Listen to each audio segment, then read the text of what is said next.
नमस्कार दोस्तों। आज के क्लास में हम लोग विज्ञान का सेट नंबर 2 देखेंगे जो अपने से बनाया गया है, क्योंकि सेट नंबर 1 पहले वीडियो रिकॉर्ड करके डाल दिया गया है। अतः सेट नंबर 2 विज्ञान का है जो बहुत ही इम्पोर्टेंट है। आप लोग इस वीडियो को देख लीजिए क्योंकि बिहार बोर्ड में इससे बहुत सारे क्वेश्चंस आने वाले हैं।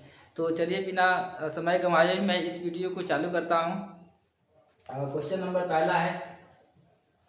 पहला आप लोगों से ये पूछा जा रहा है, किसी उत्तल लेंस की फोकस दूरी हमेशा होती है। तो हम जानते हैं कि उत्तल लेंस की जो फोकस दूरी होती है वो धनात्मक होती है। तो इसका ऑप्शन नंबर जो ए है वो सही हो जाएगा। ऑप्शन नंबर ए सही हो जाएगा। फिर अगले प्रश्न की ओर हम लोग चलते हैं। क्वेश्चन नंबर 2,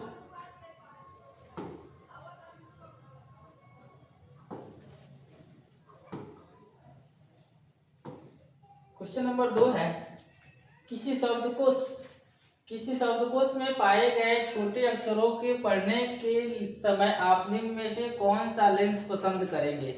तो हम जानते हैं कि 5 cm का जो फोकस दूरी वाला एक उत्तल लेंस होता है इसका उपयोग करते हैं। तो यहाँ पे हम लोगों को यहाँ पे 0 दिया है ना, इसको हम लोग क्या करेंगे 0 हटा देंगे। ये टोटल क्या हो जाएगा 5 cm हो जाएगा, 5 cm। तो ऑप्शन नंबर जो सी है वो सही हो जाएगा। 5 cm फोकस दूरी का एक उत्तल लेंस यूज करते हैं। फिर अगले प्रश्न की ओर हम चलते हैं। क्वेश्चन नंबर 3,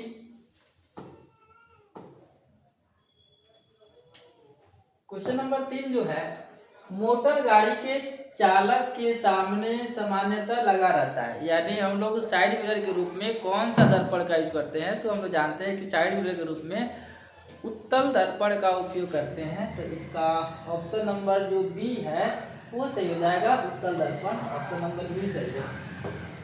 फिर अगले प्रश्न क्वेश्चन नंबर 4 की ओर चलते हैं।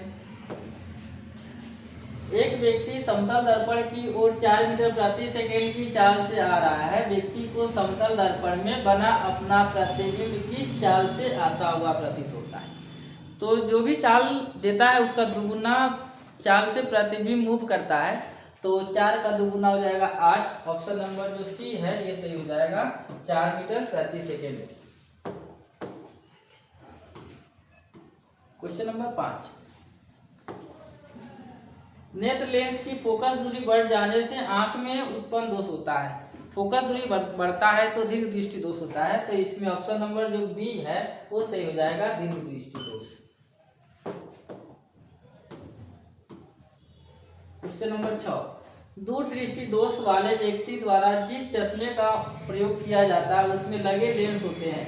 तो दूरदृष्टि दोष वाले व्यक्ति को हम लोग जानते हैं कि उत्तल लेंस का यूज करते हैं, है ना। तो उत्तल लेंस ऑप्शन नंबर ए है। अतः इसका ऑप्शन नंबर ए क्या हो जाएगा, सही हो जाएगा, उत्तल लेंस।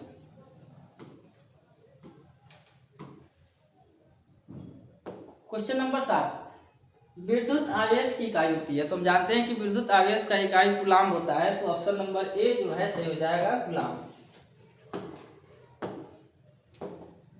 फिर अगले प्रश्न क्वेश्चन नंबर 8, विद्युत आवेश 2 प्रकार के होते हैं जिन्हें धन तथा ऋण आवेश माना जाता है। यह नामकरण किसने किया था, वह है, यानी बेंजामिन फ्रैंकलिन ने वो पतंग उड़ाते हुए किया था। तो इसका ऑप्शन नंबर जो डी है, option number D Benjamin Franklin, वो सही हो जाएगा। Option number D Benjamin Franklin.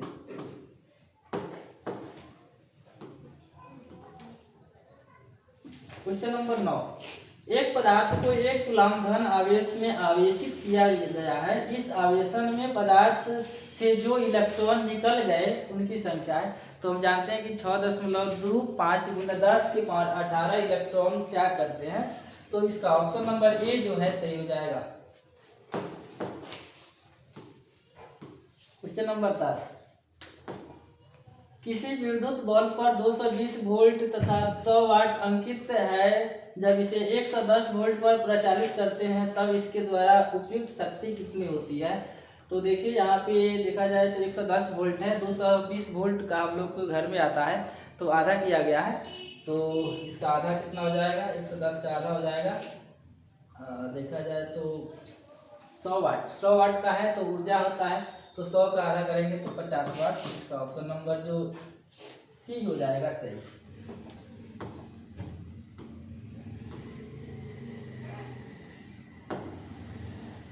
फिर अगला क्वेश्चन है,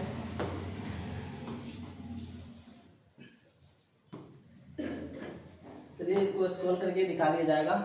विद्युत चुंबकीय प्रेरण की परिघटना होती है। तो विद्युत चुंबकीय प्रेरण से क्या होता है, कुंडली तथा चुंबक के बीच अपेक्षित गति के कारण कुंडली में प्रेरित विद्युत धारा उत्पन्न होती है।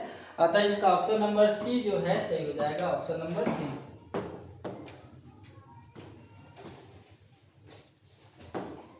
विद्युत जनित्र का सिद्धांत आधारित है। तो विद्युत जनित्र जो है विद्युत चुंबकीय प्रेरण के सिद्धांत पे कार्य करता है। तो इसका ऑप्शन नंबर जो विद्युत चुंबकीय प्रेरण, ये ऑप्शन नंबर सी जो है सही हो जाएगा, विद्युत चुंबकीय प्रेरण।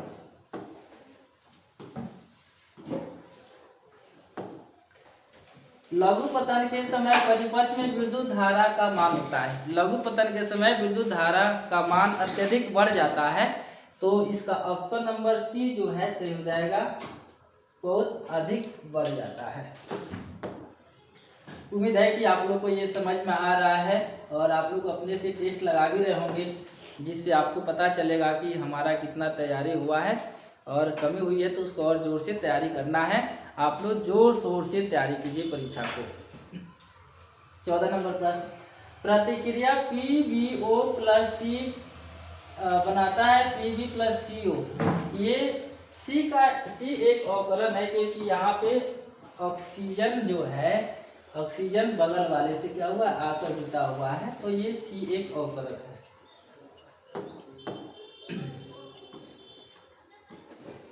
क्वेश्चन नंबर 15, निम्न धातुओं में से कौन सा NaOH के विलयन से H2 गैस देता है। तो H2 गैस धातु से अभिक्रिया करके बनता है, तो एल्युमिनियम। इसका ऑप्शन नंबर सी जो है सही हो जाएगा, एल्युमिनियम। अगला प्रश्न है, यदि विलयन का pH 13 है तो इसका अर्थ है कि वह जब 13 होता है, 7 से ज़्यादा और 14 के बीच रहता है तो क्षार होता है, लेकिन 13 बोला गया तो ये प्रबल क्षार है। तो इसका ऑप्शन नंबर देखा जाए प्रबल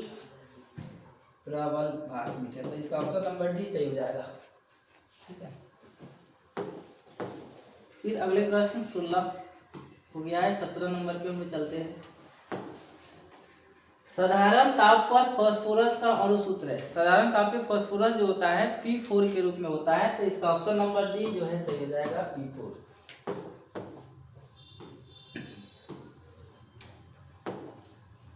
पीतल में रहता है, पीतल में कॉपर और जिंक रहता है। तो इसका ऑप्शन नंबर बी जो है सही हो जाएगा, पीतल।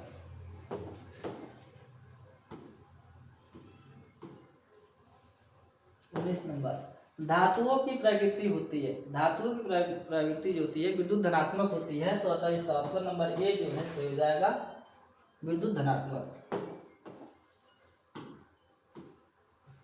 फिर 20 नंबर क्वेश्चन, चुंबकीय अशुद्धि को किस प्रकार दूर किया जाता है। तो चुंबकीय गुण उसमें रहता है, तो चुंबक द्वारा हम लोग करते हैं। तो इसका ऑप्शन नंबर देखा जाए डी जो है, चुंबकीय विधि, ये सही हो जाएगा।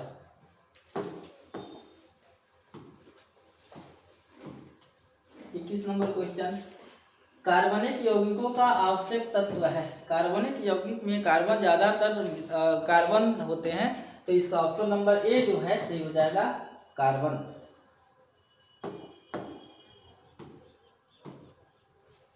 22 नंबर क्वेश्चन, अक्रिय तत्व कौन है। तो अक्रिय तत्व यहाँ पर देखा जाए कार्बन, हीलियम, चूना, हाइड्रोजन। तो ये नहीं है, हीलियम हो जाएगा। ऑप्शन नंबर बी सही है, हीलियम।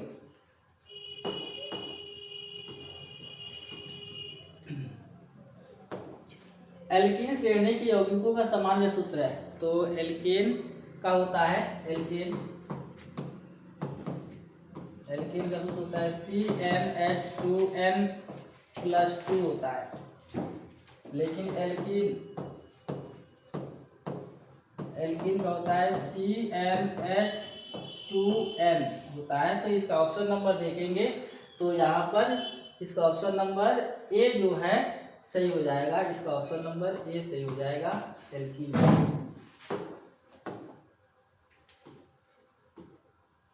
अपमार्जक बनाने में उपयोग होता है। तो अपमार्जक बनाने में हम लोग जानते हैं कि अल्कोहल का यूज करते हैं, तो इसका ऑप्शन नंबर सी सही हो जाएगा।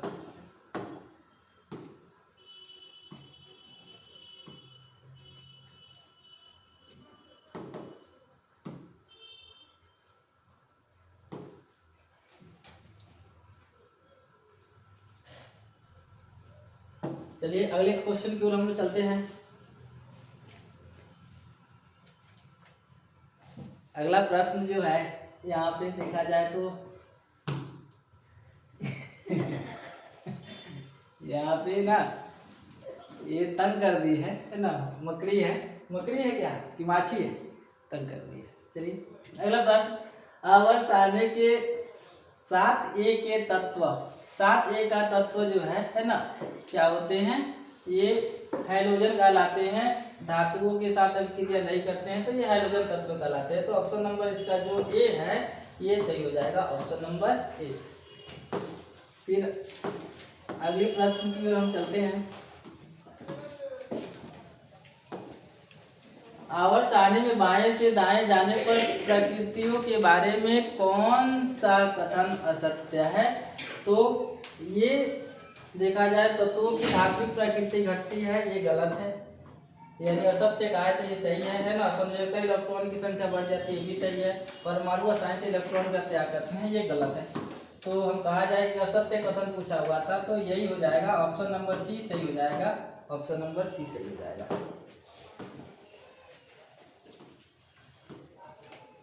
फिर अगला प्रश्न है, प्रकाश संश्लेषण की क्रिया में उत्पन्न होती है। प्रकाश संश्लेषण में हम जानते हैं कि ग्लूकोज का अणु बनता है जिसको हम लोग कहेंगे कार्बोज। इसका ऑप्शन नंबर बी जो है सही हो जाएगा, कार्बोज।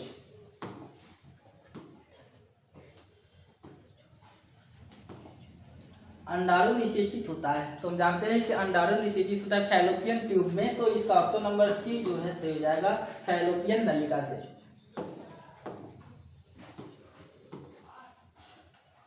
अगला प्रश्न है, श्वसन की क्रिया होती है। श्वसन की क्रिया जो होती है हम जानते हैं कि माइटोकॉन्ड्रिया में होती है, तो इसका ऑप्शन नंबर बी जो है सही हो जाएगा, माइटोकॉन्ड्रिया।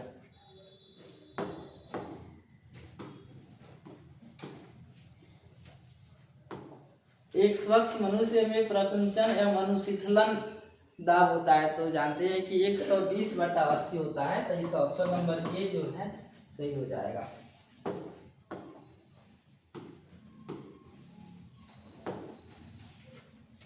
पत्तियों का मुरझाना किस पादप हार्मोन के कारण संभव हो पाता है?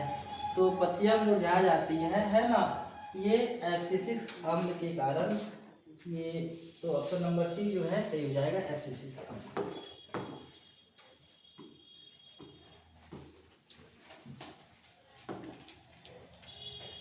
कौन सा पादप नियंत्रण फल बेचने वालों के द्वारा उपयोग किया जाता है? तो इथिलीन का उपयोग किया जाता है क्योंकि इसी से फल पकता है, तो ऑप्शन नंबर जो सी है सही हो जाएगा, इथिलीन।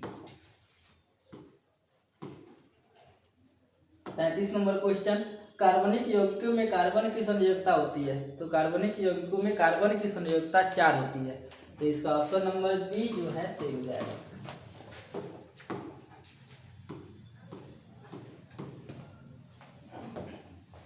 एड्स रोग का प्रमुख कारण है, तो एड्स रोग जो है ना असुरक्षित यौन संपर्क से होता है, तो इसका ऑप्शन नंबर ए सही हो जाएगा।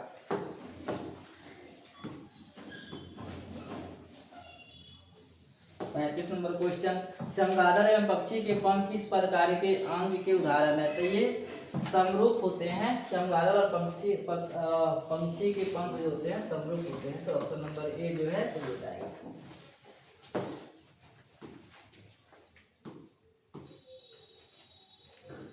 अगला प्रश्न है, वे अंग जिनकी उत्पत्ति समूह संरचना समानता होती है किंतु कार्य के अनुसार उनकी बाह्य रचना में परिवर्तन हो जाता है, ऐसे अंगों को क्या बोला जाता है? समजात अंग बोला जाता है, तो ऑप्शन नंबर ए सही हो जाएगा।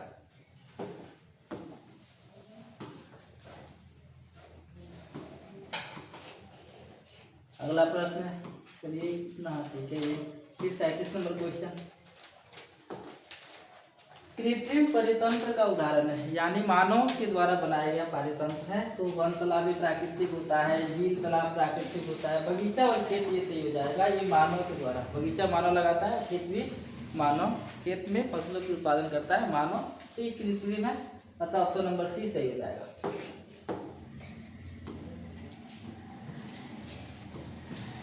38 नंबर क्वेश्चन है, प्रकृति में ऊर्जा का मुख्य स्रोत है। प्रकृति में सबसे मुख्य स्रोत कहा जाए ऊर्जा का तो सूर्य होता है। तो ऑप्शन नंबर बी जो है सही हो जाएगा, सूर्य। अगला प्रश्न, वनों के संरक्षण के लिए निम्न में से किन प्रक्रिया को नियंत्रित करने की आवश्यकता है। तो पेड़ों की अंधाधुंध कटाई, ये भी आवश्यकता है, अतिचारण, ये भी, खनन, इनसे सभी है ना, तो ये हो जाएगा इनमें से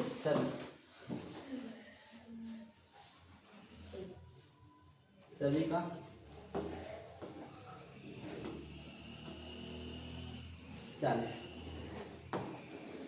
वे पदार्थ जो जैविक प्रक्रम द्वारा अपघटित हो जाते हैं, यहाँ पे अपघटित हो जाते हैं, कहलाते हैं। तो जैविक प्रक्रम द्वारा अपघटित होने वाले पदार्थ जैव निम्नीकरण कहलाते हैं। तो इसका ऑप्शन नंबर ए सही हो जाएगा। चलिए, आज की क्लास में पार्ट 1 में आप लोगों ने 1 से 40 तक प्रश्नों को देखा है। फिर पुनः पार्ट 2 वीडियो के रूप में 40 से 80 तक प्रश्न डाले जाएंगे। तो आप लोगों को आज क्लास यही स्टॉप करते हैं, फिर अगली वीडियो में 40 से 80 प्रश्न दिए जाएंगे। थैंक्स। मेरे चैनल को आप लोग सब्सक्राइब कर लीजिए, क्योंकि ऐसी वीडियो प्रतिदिन मैं डालते रहूँगा और आपको एग्ज़ाम में नंबर लाने के लिए बहुत ही इम्पोर्टेंट क्वेश्चन होंगे।